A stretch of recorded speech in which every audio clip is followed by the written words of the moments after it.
Hello everybody, this is Karen from Art by Karen E. Haley. Welcome to the third part of my 18 character commission piece, step-by-step thingamabobber. This step, or this part I guess, is focusing on color scheme planning and background. And so here I'm going to show you what everything looks like up to this point. I have all the line art and all of the skin colors in on all of the characters. Normally I would have done the color scheme planning before I colored the skin colors, but I kind of jumped the gun here, and I wish that I hadn't, because now the lighting's a little bit off in the final piece. So that's something to think about. I would recommend doing all the skin colors after you do the background. And here I am starting on the little thumbnails that I printed out. I printed out 4 on each sheet, and there are 3 different sheets, and then I color scheme each one. I colored in most of the characters on this first one, and then I don't do that on the other ones because it just takes too much time, and I needed to pay more attention on the actual piece than on the color schemes. So basically I color the first one in grayscale, and then the next ones I color in, and they're all basically the same. They have a dark rear background area and then fog, and they all kind of are the same layout, I guess, but they all have different base colors. Like this base color was V95. I actually really liked the V95 base color, but it didn't look the way that I wanted it to. I made these color sketches when I didn't know what color to use, because this piece was meant to have a mysterious mood, and I wasn't sure what color would best communicate mystery. So I went through and made these. Each base color is different. This one right here is, I think, B41, and that was just too light, and it looked like they were standing in snow in the middle of the night, and it didn't look right, so I didn't choose that one. This one I started with some yellow lighting and then went over it with some blue-violet and then really fudged it up, and it didn't turn out the way I wanted it to, and I had this feeling that that color scheme would not have worked out very well. And it looks like they're standing in water also, because it's so dark, and I really don't have that many blue violets to begin with. And here I am showing some markers. I don't know why. I think that they're just markers that I have names for. I was showing people named markers, because I name my markers. Like, there's one that I use a lot, and it's called C8, and I named it Giacomo after the bird from Thumbelina. Silly things like that. Anyway, this background looked like a muddy swamp, and I thought that that was kind of what the commissioner wanted, but the way I colored it, I used brownish colors, and it doesn't look right, so I decided not to go with that one. And then this one I used yellows, and right now I'm just laying down the grayscales for all of these. So basically, you'll see me coloring all the same thing pretty much over and over. And I do apologize for the repetitiveness of this, but I was trying to be really thorough, and I was treating this like a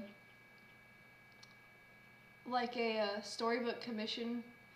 This is kind of how I work when I get a storybook commission, because I try to look at it from every possible color scheme angle, because it's, you know, a storybook has to have the right effect to it, and since this is a book cover, I wanted to pay special attention to it, and I think that that kind of paid off, and you'll see when I post the final parts of the video that the picture starts to really shape up to look really nice. And I know that it sounds like I'm bragging, but I'm really proud of this piece, and I try to take pride in my artwork, even though I know that I'm not the best artist in the whole world. I know I'm not the worst artist either, so I don't know.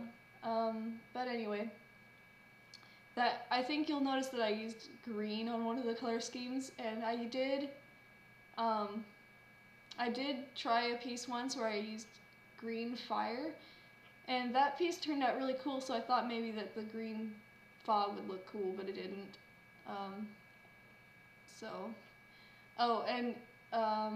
You'll notice that there's like a bluish green one there on the right. That's the one that actually made the final cut. So that color scheme's base color was BG72. Here's all of them completed. Number 6 is the one that was chosen up there in the corner. And then these ones all kind of look like they're near volcanoes or something. But here I am showing them to the commissioner, and we chose that one. So start coloring now. Basically here I start practicing. You'll notice that I'm doing like a Gumby-esque character, and I was just laughing that it was Gumby. Anyway, this is the first piece I did where there was fog floating in front of people, and so I just practiced beforehand.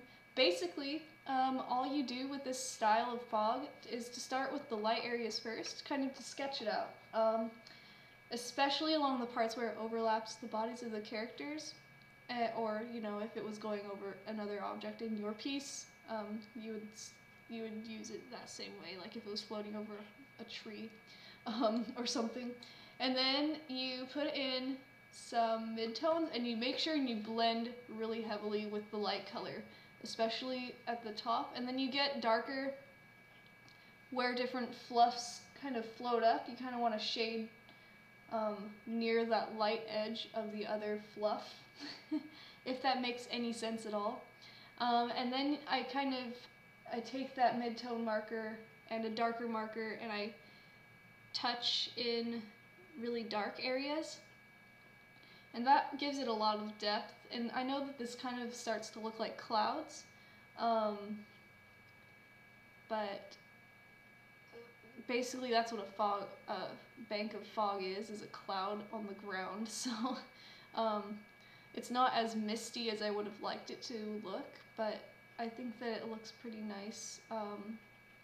Everyone in the live stream was like, how do you do that? How do you do that? And I'm like, you're watching me do it. But I guess, you know, it does help when people explain it.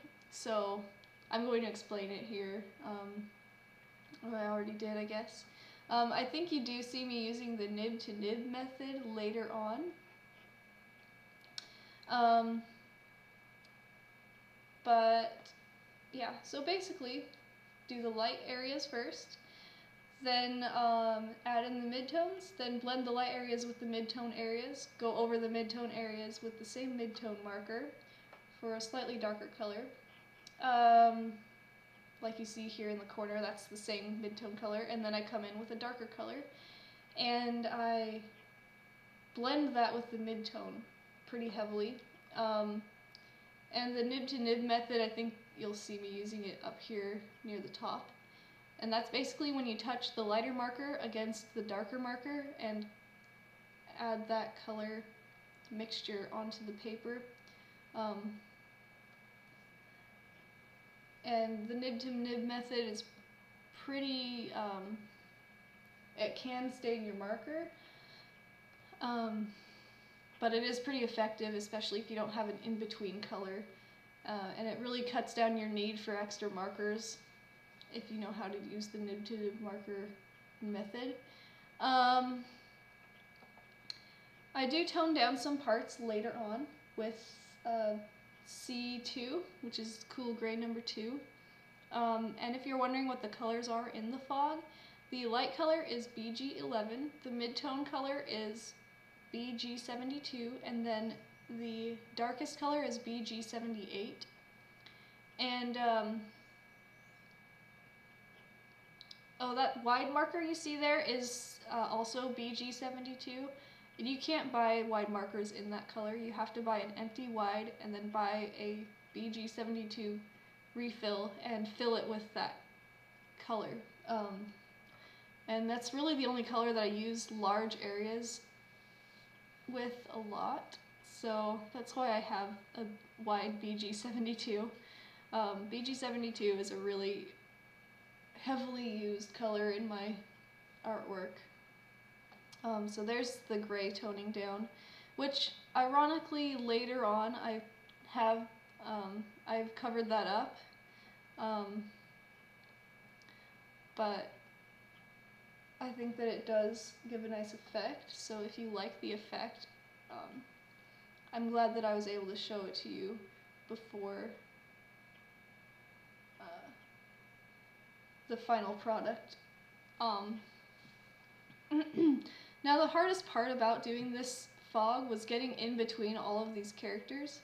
I kind of had to I had to pay attention to who was in front of who and whether body parts were drawn in or not, and it was kind of like putting together a puzzle in a sense, because you were trying to make the pieces all fit together and make everybody look right.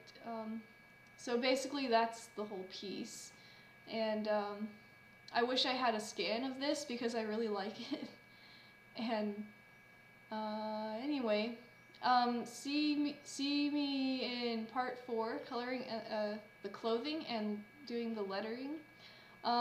Thank you for watching. Leave a fave, a like, a subscribe if you would. These are all characters that belong to Twigcrescent.